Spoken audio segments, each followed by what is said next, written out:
गजा के हर गली में एक जश्न मनाया जा रहा है और खुशियों का इजहार किया जा रहा है। मिस्र यानी इजिप्ट में भी इस बात की बड़ी जोर शोर से खुशी मनाई जा रही है और तमाम मिडल ईस्ट में यानी मगरबी वस्ती ममालिकों में, खलीज ममालिकों में इस बात की खुशी मनाई जा रही है और इस बात पे अपने इत्मीनान का इजहार किया कि अब गजा के मासूम बच्चे फिर से एक बार ऐसा माहौल नहीं देख सकेंगे। अपने खुशी का इजहार करते हुए ये कहा कि अब गजा में अमन ही अमन है। गजा के शहरी जो काफी अरसे से भूख प्यास से मर रहे थे, बहुत से ऐसे एनजीओज थे जिन्होंने गजा के शहरियों के लिए खाने का और दवाओं का इंतजाम किया और तमाम बहरी जहाज अब गजा में पहुंच गए हैं और गजा में एक खुशी का माहौल है।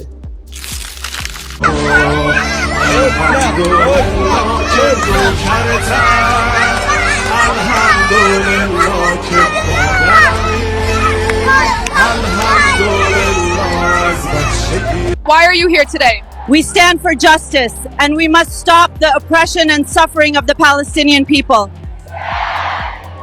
Stand for justice.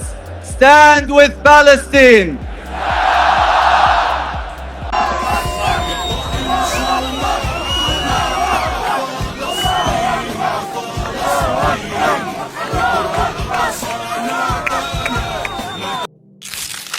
इंसान की जिंदगी में सबसे बड़ी जो चीज है वो है सुकून और खुशी। जुमेरात की सुबह ये खुशी और ये सुकून गाजा के रहने वाले तमाम शहरियों के लिए खुशी की लहर बनकर दौड़ रहा है और हम तमाम की यही उम्मीद है, यही खुशी है कि इस तरह का सुकून हर एक मुल्क में हो और ये खून रेजी का सिलसिला हमेशा हमेशा के लिए खत्म हो जाए। न्यूज़ ट्रैक में खबरों का सिलसिला जारी है और मैं उम्मीद और आशा करता हूं कि हमारा न्यूज़ चैनल आपको पसंद आ रहा होगा। इसी तरह की खबरों के साथ फिर से एक बार हम आपकी खिदमत में हाजिर होंगे। तब तक के लिए इजाज़त दीजिए। खुदा हाफिज।